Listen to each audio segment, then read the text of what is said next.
मित्राणि नमः संस्कृताय। स्वागत है आपका संस्कृत शिक्षा में और मैं हूँ बिंदु शर्मा।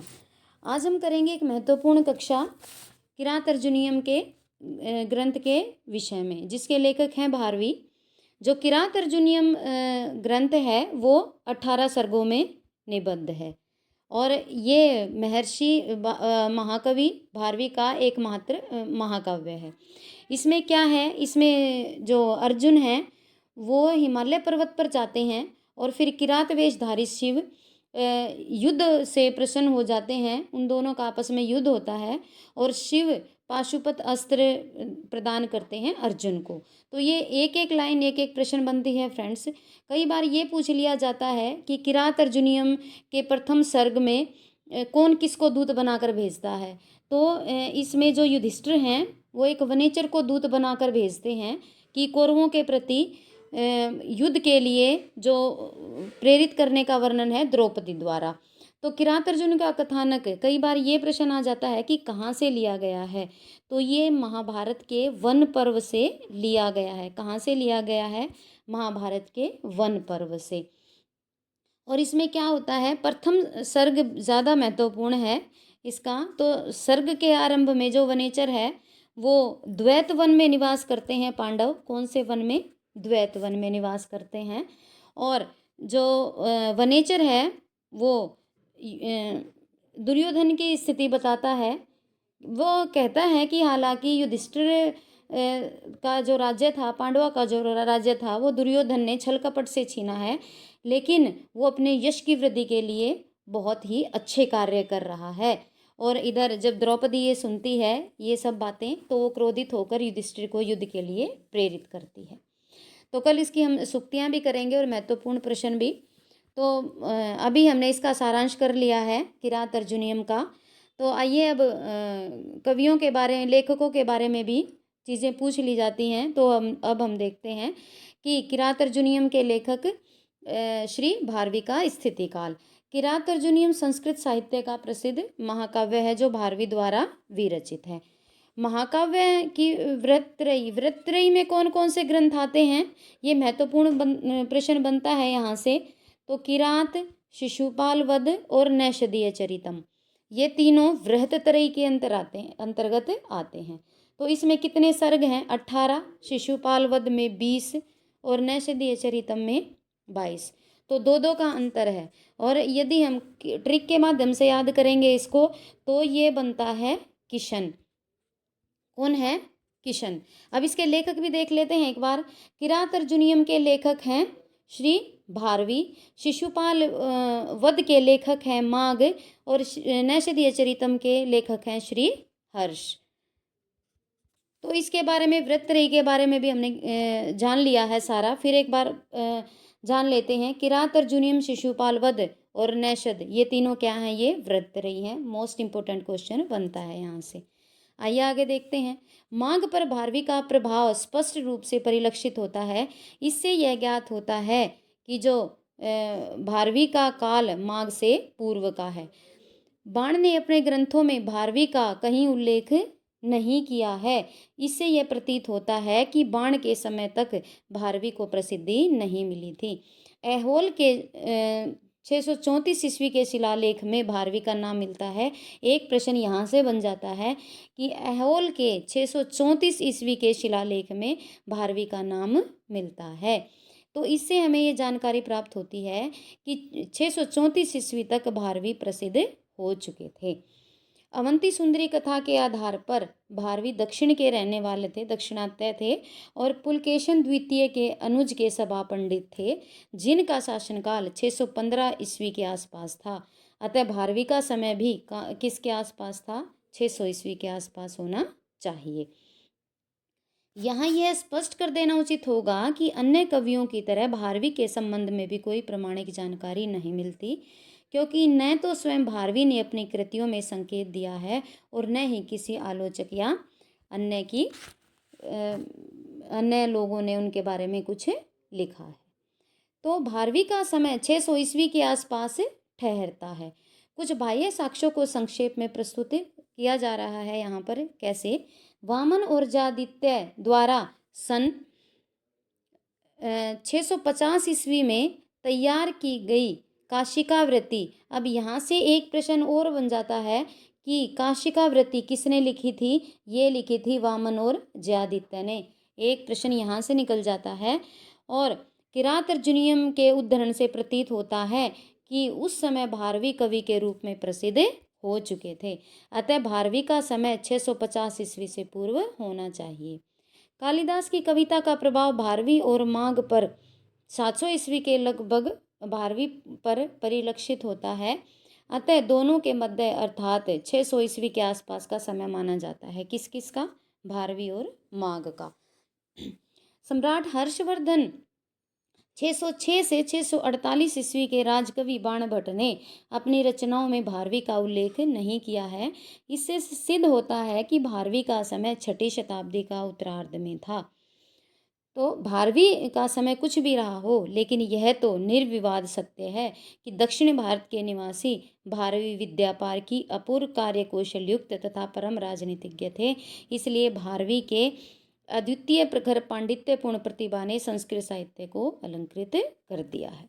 अब कुछ किरात अर्जुन के बारे में जान लेते हैं। इसमें से भी महत्वपूर्ण प्रश्न बनते हैं। किरात अर्जुन के प्रणेता हैं भारवी। उपनाम भी कई बार पूछा जाता है। उपनाम है आतपत्र भारवी। समय है इनका 600 ईस्वी के लगभग। काव्य का प्रकार है महाकाव्य में वृहत्तरी में महत्वपूर्ण है।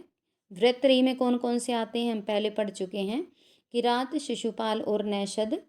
और इसको शॉर्ट में हम बोलेंगे किशन।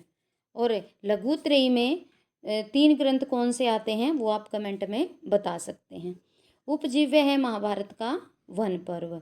सर्ग एवं श्लोक संख्या 18 सर्ग हैं और 1030 श्लोक हैं। यहाँ से भी महत्वपूर्ण बनता है, कई बार सर्ग पूछ लिए जाते हैं। आगे देखते हैं। छंद कुल 25 छंद हैं। वंशज एवं मालिनी का सर्वाधिक प्रयोग किया गया है। किरात अर्जुन का प्रधान रस वीर रस है और गौण रस में है श्रृंगार। गौण रस नहीं पूछा जाता है, प्रधान रस ही पूछा जाता है। तो ये श्रृंगार रस हम नहीं बोलेंगे, तो प्रधान रस है इसका वीर रस।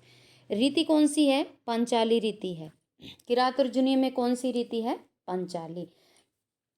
तो हम ये तो ऐसे भी याद रख सकते हैं कि किरात अर्जुनीय में किसका वर्णन है? पांचाली का, अर्थात द्रौपदी का। तो इसमें कौन सी रीति है? पांचाली रीति। नायक कौन है इसमें? अर्जुन है। और प्रतिनायक कौन है? किराताधिपति शिव। प्रतिनायक के रूप में कई बार दुर्योधन भी आ जाता है। तो यदि शिव ना हो तो हम किसको टिक करेंगे? दुर्योधन को। नायिका है द्रौपदी। अलंकार हैं 3 शब्द अलंकार, 60 अर्थ अलंकार और चित्राक्षर पूछ लिए जाते हैं तो 7 चित्राक्षर। आगे देखते हैं। अब कुछ प्रश्न देख लेते हैं। भारवी का वास्तविक नाम क्या था? भारवी का वास्तविक नाम था भारवी। और इनका जो दूसरा नाम था वो क्या था? जो भारवी का वास्तविक नाम क्या था? तो भारवी का वास्तविक नाम था दामोदर। क्या था? दामोदर। और इनको किसकी उपाधि मिली थी? इसको उपाधि मिली थी आतपत्र भारवी की। आइए आगे देखते हैं। किरात अर्जुन के प्रथम सर्ग में प्रमुख छंद है, अभी अभी हमने पढ़ा है। पूरे किरात अर्जुन में अगर रीति पूछी जाए तो पांचाली रीति, और अगर छंद पूछा जाए तो प्रथम सर्ग में छंद पूछा जाए तो कौन सा छंद है?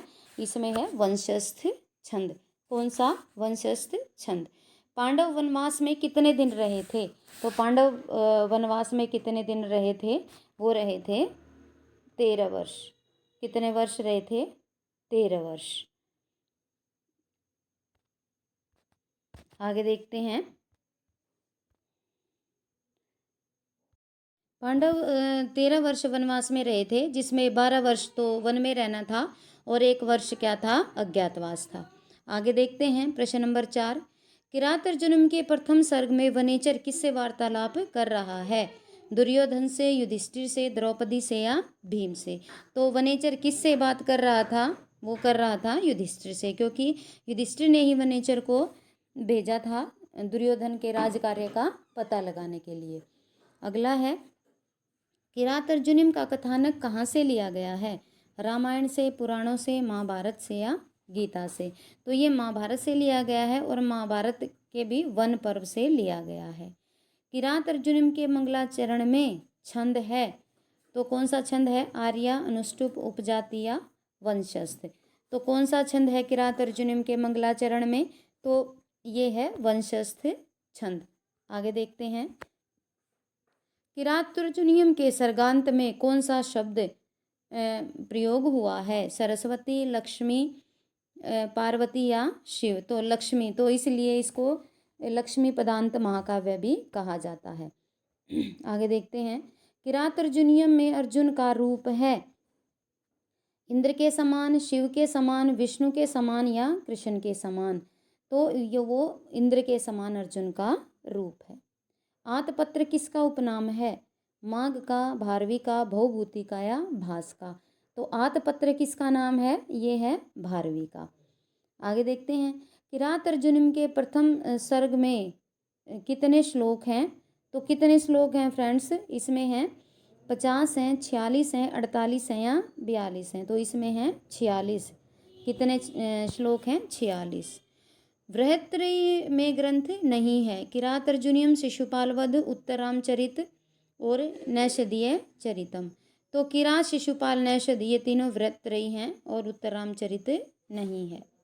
आगे देखते हैं। बृहत्त्रयी का ग्रंथ है रघुवंश, रामायण, मृच्छकटिकम या शिशुपाल वध? तो ये इसमें कौन आएगा? शिशुपाल वध। आगे देखते हैं। भारवी का समय है 600 ईस्वी के आसपास, 700 ईस्वी के आसपास, 725 ईस्वी के आसपास या 650 ईस्वी के आसपास? तो भारवी का समय है, हमने पढ़ा था 600 ईस्वी के आसपास। एक प्रश्न यहाँ रह जाता है।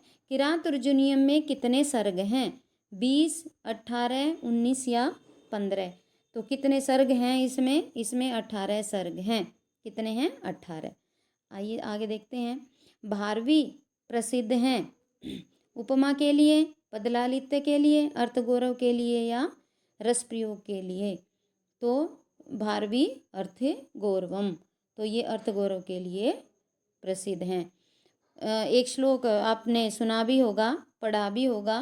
कालिदास किसके लिए प्रसिद्ध हैं? उपमा कालिदास से भारवी अर्थ गौरवम, दंडीन पदलालित्य और मागे संति त्रियोगुणा। तो कालिदास किसके लिए प्रसिद्ध हैं? कालिदास प्रसिद्ध हैं उपमा के लिए, भारवी अर्थ गौरव के लिए और दंडी अपने पदलालित्य के लिए, और जो माघ हैं, माघ में तीनों गुण समाये हुए हैं। आइए आगे देखते हैं। किरात अर्जुनीयम का मुख्य रस है श्रृंगार, शांत, वीर या इनमें से कोई नहीं? तो किरात अर्जुनीयम का मुख्य रस है वीर।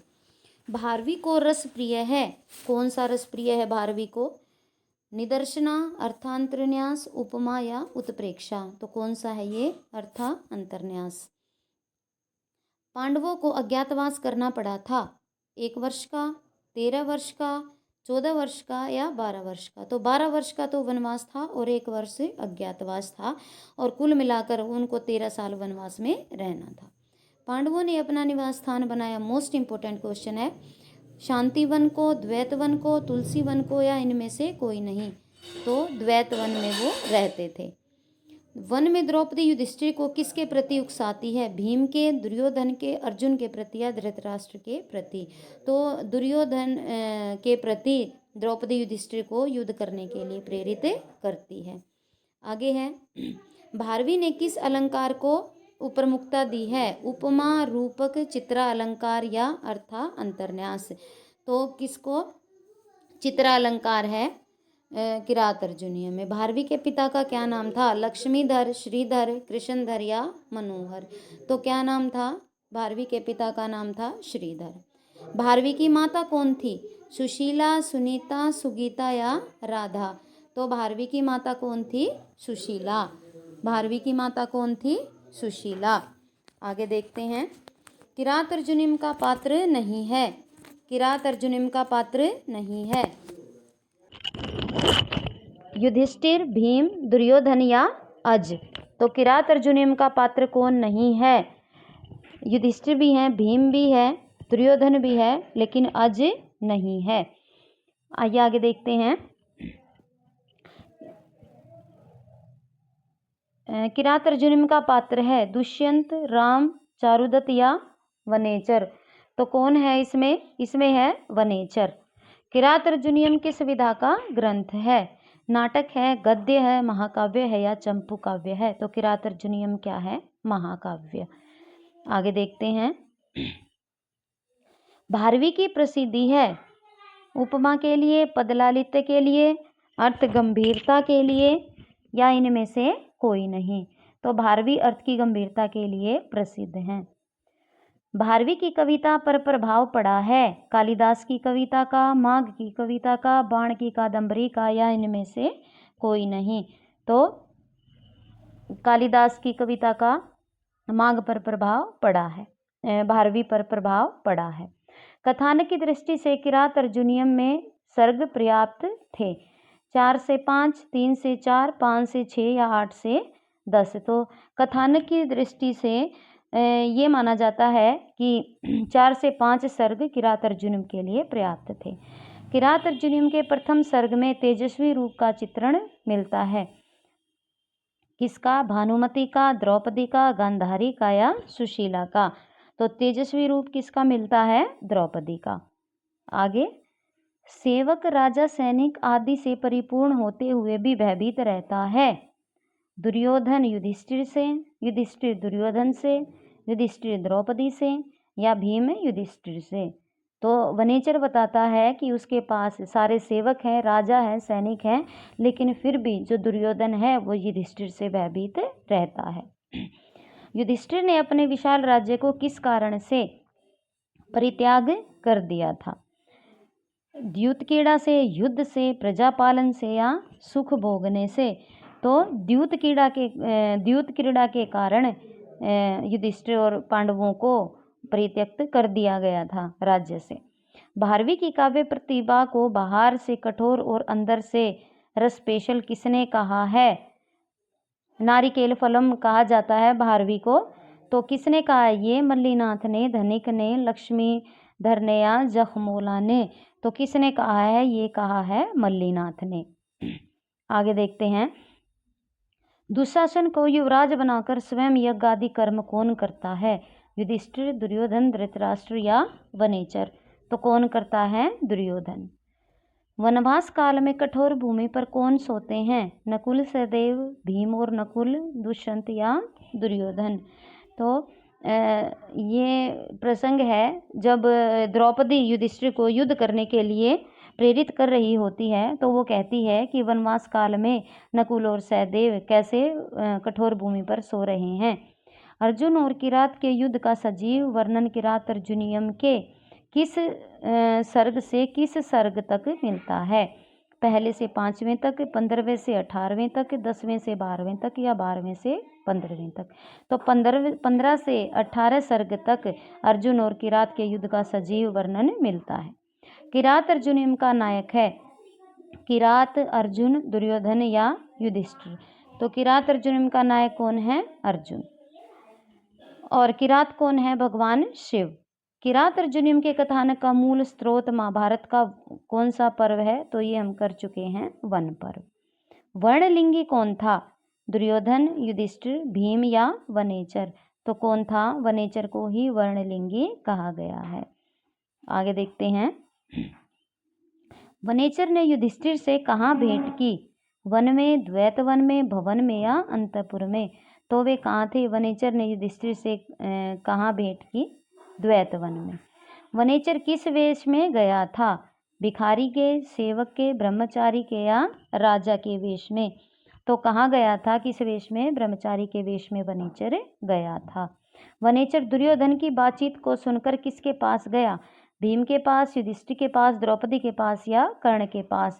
तो वनेचर की बात सुनकर जो युधिष्ठिर हैं वो किसके पास गए थे? वो द्रौपदी के पास गए थे। और जो वनेचर है वो दुर्योधन की बातचीत को सुनकर किसके पास गया था? वो युधिष्ठिर के पास गया था। और युधिष्ठिर किसके पास गए थे? वो गए थे द्रौपदी के पास। युधिष्ठिर के पास आकर वनेचर ने सर्वप्रथम क्या किया? प्रणाम, सेवा, समाचार दिया या युद्ध किया? तो आते ही उसने पहले राजा को प्रणाम किया, युधिष्ठिर को प्रणाम किया। पांडवों के वनवास की अवधि थी कितनी थी? 13 वर्ष। अवंती सुंदरी कथा के आधार पर भारवी कहाँ रहने वाले थे? दक्षिण भारत में, उत्तर भारत में, पूर्वी भारत में या पश्चिम भारत में? तो वो दक्षिणात्य कहे जाते हैं, तो दक्षिण भारत में रहते थे। दुर्योधन के दूत हैं दुष्ट, सज्जन, सच्चे चरित्र या हितैषी? तो अच्छे चरित्र वाले दुर्योधन के दूत हैं। माघ के काव्य पर भारवी का प्रभाव स्पष्ट परिलक्षित होता है। भारवी का काल माघ से पहले का है, भारवी का काल माघ के बाद का है, भारवी का काल माघ के समकालीन है या इसमें से कोई नहीं? तो जैसे कि हमने पढ़ा था कि भारवी का काल माघ से पहले का है।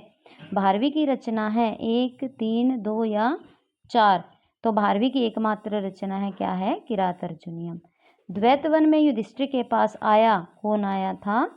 वनेचर, नभचर, जलचर या मधुकर? तो वनेचर आया था। किरात अर्जुन के प्रथम सर्ग का प्रारंभ होता है वनेचर के आगमन से, द्रौपदी के आगमन से, दुर्योधन के वर्णन से या शिव के वर्णन से? तो किरात अर्जुन के प्रथम सर्ग का प्रारंभ होता है वनेचर के आगमन से। द्रौपदी की चारित्रिक विशेषता नहीं है। वीर क्षत्राणी, कुशल राजनीतिज्ञा, सहृदया, कुलटा? तो कुलटा जो है वो द्रौपदी की चारित्रिक विशेषता नहीं है। वो वीर क्षत्राणी है, कुशल राजनीतिज्ञा है, और सहृदय है। आगे देखते हैं। वनेचर की चारित्रिक विशेषता नहीं है। सच्चा हितैषी, अहंकारी, गुणी या स्पष्ट वक्ता? तो वनेचर सच्चा हितैषी भी है, वो गुणी भी है, वो स्पष्ट वक्ता भी है। वो सारी चीज़ें सत्य बताते हैं युधिष्ठिर को, चाहे उसको गुस्सा ही क्यों न आ जाए, लेकिन वो अहंकारी नहीं है। आगे देखते हैं। दुर्योधन का नाम क्या था? दुर्योधन का क्या नाम था? सुयोधन, दुशासन, कर्ण या इनमें से कोई नहीं? तो दुर्योधन का क्या नाम था? सुयोधन। किरात अर्जुन का पात्र है यक्ष, लव, राम या वशिष्ठ? तो कौन है किरात अर्जुन का पात्र? यक्ष किरात अर्जुन का पात्र है। सवर्णलिंगी विदित समायोग के आधार पर वनेचर किसके वृतांतों से अवगत होकर द्वैत वन में आया? युधिष्ठिर के, दुर्योधन के, भीम के या नकुल के? तो वो दुर्योधन के वृतांतों से अवगत होकर द्वैत वन में युधिष्ठिर के पास आया था। श्रिये कुरुणाम अधिपस्सी पालिनीम, ये मंगलाचरण है किरात अर्जुनीयम का। यदि आपको आवश्यकता है तो हम एक दिन सारे ग्रंथों का मंगलाचरण कर लेंगे, आप कमेंट बॉक्स में बता सकते हैं। प्रस्तुत श्लोक में कौन सा छंद प्रयोग हुआ है? आर्या, अनुष्टुप, वंशस्थ या वसंत तिलका? तो कौन सा छंद प्रयोग हुआ है इसमें? तो इसमें हुआ है वंशस्थ छंद। प्रवक्तुम इच्छन्ति मृषा हितैषिणः, सुक्ति उद्धृत है। शिशुपाल वध से, उत्तरामचरितम से, मेघदूत से या किरात अर्जुनीयम से? तो कहाँ से है ये है किरात अर्जुनीयम से। द्वैतवन का तात्पर्य है जहाँ शोक और मोह से रहित होकर तप किया जाए, जहाँ दो वन हों, जहाँ देवता रहते हों और जहाँ द्यूत कीड़ा होती हो। तो द्वैतवन का क्या अर्थ है यहाँ पर? जहाँ पर शोक और मोह से रहित होकर तप किया जाता हो। आगे, न विव्यथे तस्य मनो न ही प्रियम, सुक्ति परक वाक्य कहाँ से लिया गया है? न विव्यथे तस्य मनो ही प्रियम, किरात अर्जुन के प्रथम सर्ग से, मेघदूत से, शिशुपाल वध से या किरात अर्जुन के द्वितीय सर्ग से? तो वनेचर युधिष्ठिर को कहता है कि मैं केवल जो आपको प्रिय लगे ऐसे वचन नहीं बोलूँगा। कृत प्रणामस्य महीभुजे जीताम से यत्ने निवेद्यस्य, न विव्यथे न मनो ही प्रियम प्रवक्तु इच्छम मृषा हितैषिणः। प्रस्तुत श्लोक में अलंकार है उपमा, रूपक, अर्थांतरन्यास या यमक। तो इसमें कौन सा अलंकार है? इसमें है अर्थांतरन्यास, कि उसने पहले प्रणाम किया वनेचर ने, और जिसने यत्न से किसको?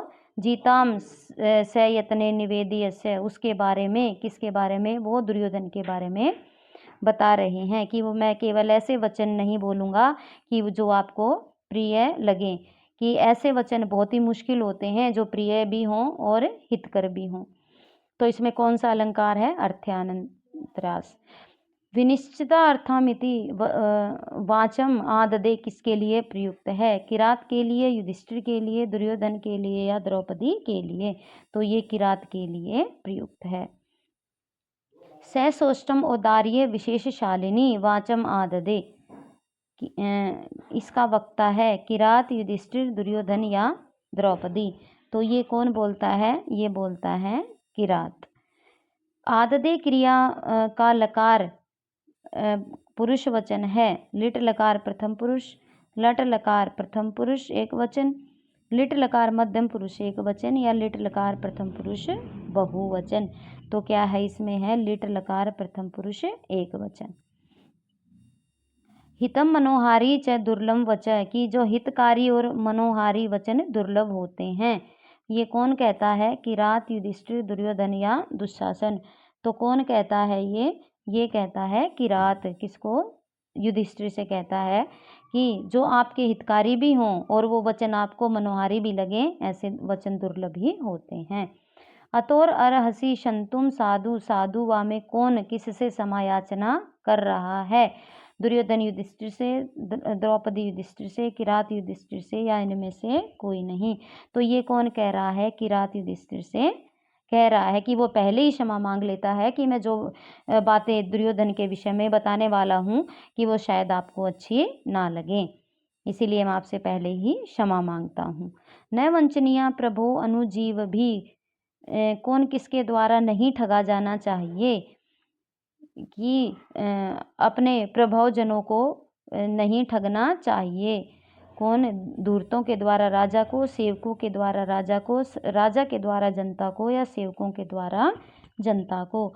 तो ये वनेचर कह रहा है किससे? युधिष्ठिर से, कि मैं आपसे झूठ नहीं बोलूँगा, क्योंकि जो सेवकों के द्वारा राजा को ठगा नहीं जाना चाहिए। हितम मनोहारी च दुर्लभ वच सुक्ति परक वाक्य उद्धृत है किरात अर्जुनिम के द्वितीय सर्ग से, शिशुपाल वधम से, मेघदूत से, या किरात अर्जुनिम के प्रथम सर्ग से। तो ये कहाँ से लिया गया है? ये लिया गया है किरात अर्जुनिम के ये लिया गया है किरात अर्जुनिम में से। और कहाँ से लिया गया है? ये प्रथम सर्ग में से लिया गया है। आगे देखते हैं। ये द्वितीय सर्ग से नहीं, ये प्रथम सर्ग से लिया गया है। वंचनिया में प्रत्यय जुड़ा है। लेप, अनियर, तुमुन या ण्यत। तो कौन सा प्रत्यय जुड़ा हुआ है इसमें? तो प्रश्न नंबर 68 का आंसर है अनियर। कौन सा है? अनियर। तो अनियर से क्या बना? वंचनिया। चार चक्षुष का शुद्ध लौकिक विग्रह है। चार चक्षुष किसको कहा जाता है? चार चक्षुष कहा जाता है गुप्तचर को। तो चारहा चक्षुंसी ये शामते, चतवार चक्षुषी ये शामते, चक्षुंसी चारा ते शामवे, या इनमें से कोई नहीं। तो ये किसके विषय में कहा गया है? चारहा चक्षुंसी ये शामते, चार चक्षुष। आगे, नृपे अश्वमाम अत्येषु च सर्वसंपद अंश उद्धृत है। नीति शतकम से, किरात अर्जुनियम से, मेघदूत से, या रघुवंश से। तो ये कहाँ से लिया गया है? किरात अर्जुनियम से।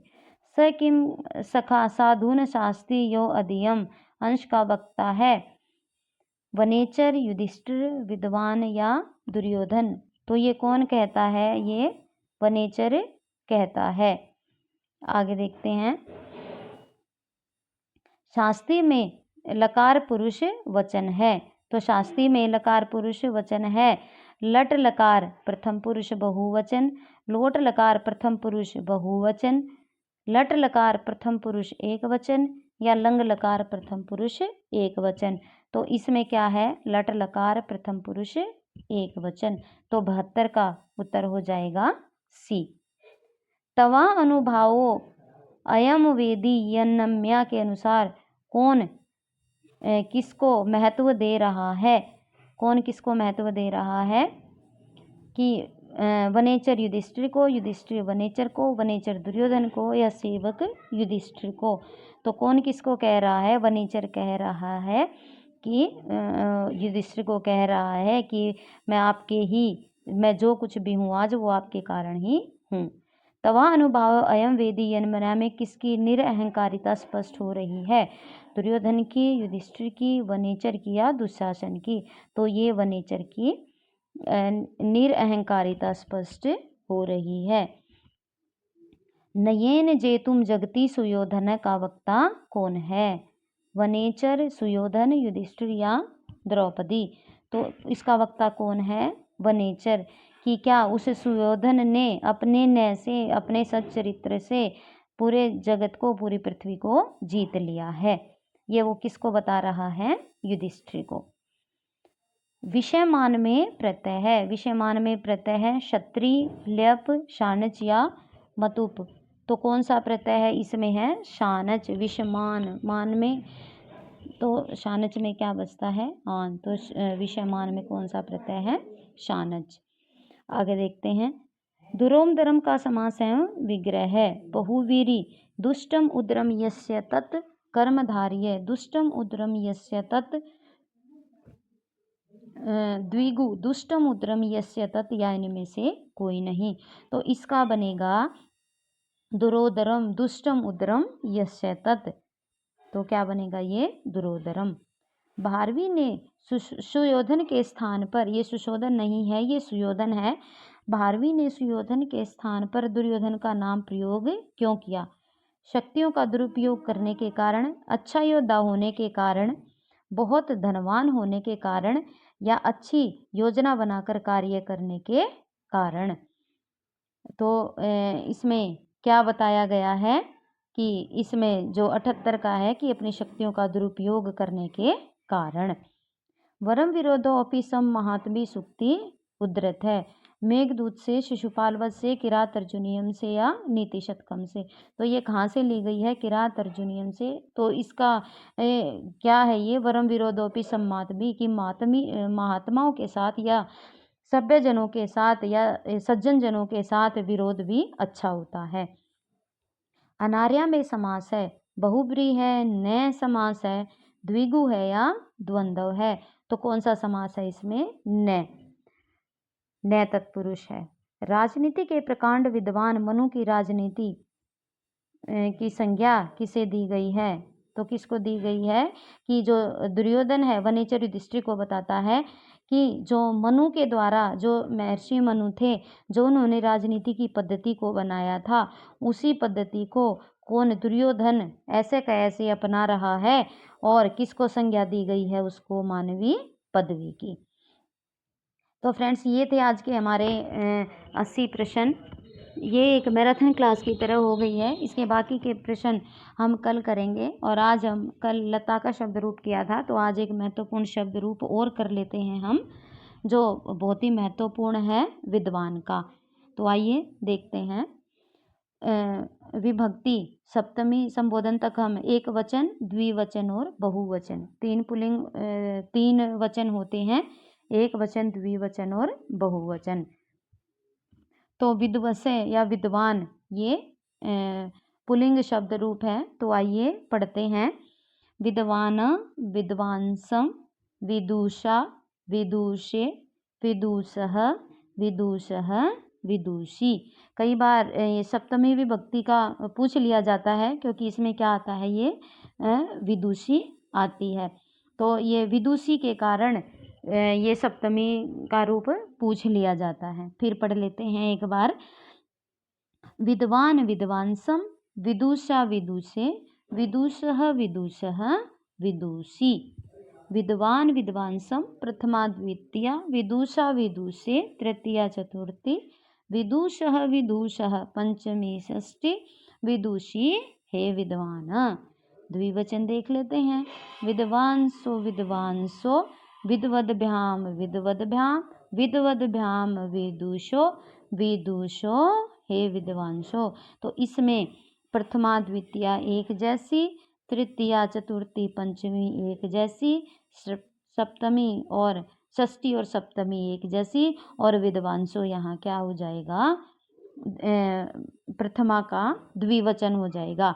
तो इसमें प्रथमा, द्वितीया और संबोधन एक जैसे, और ये तीनों रूप तृतीया, चतुर्थी और पंचमी एक जैसी, और षष्ठी और सप्तमी एक जैसी।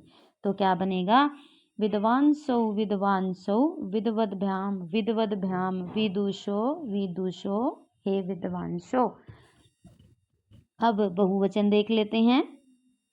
विद्वांस विदुष विद्वांस विदुष, विद्वद्भि विद्वद्भ विद्वद्भ्य विदुषां विद्वत्सु, विद्वांस विदुष विद्वांस विदुष विद्वांस विदुष विद्वद्भि विद्वद्भ्य विद्वद्भ्य विदुषां विद्वत्सु हे विद्वांस।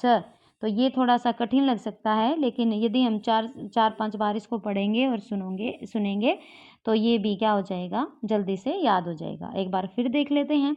विद्वान विद्वांसम विदुषा विदुषे विदुषः विदुषः विदुषी हे विद्वान, विद्वांसो विद्वांसो विद्वद्भ्यां विद्वद्भ्यां विद्वद्भ्यां विदुषोः विदुषोः हे विद्वांसो। बहुवचन देखते हैं। विद्वांसः विदुषः विद्वद्भिः विद्वद्भ्य विद्वद्भ विदुषां विद्वत्सु हे विद्वांस।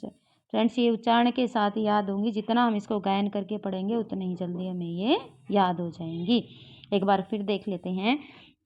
विद्वान विद्वांसम विदुषा विदुषे विदुष विदुष विदुषी हे विद्वान, विद्वांसो विद्वांसो विद्वद्भ्यां विद्वद्भ्यां विद्वद्भ्यां विदुषो विदुषो हे विद्वांसो। बहुवचन विद्वांस विदुष विद्वद्भि विद्वद्भ्य विद्वद्भ विदुषां विद्वत्सु हे विद्वांस। विद्वान विद्वांसम विदुषा विदुषे विदुषः विदुषः विदुषः हे विद्वान। बहुवचन फिर देख लेते हैं एक बार। विद्वांस विदुष विद्वद्भि विद्वद्भ्य विद्वद्भ विदुषां विद्वत्सु।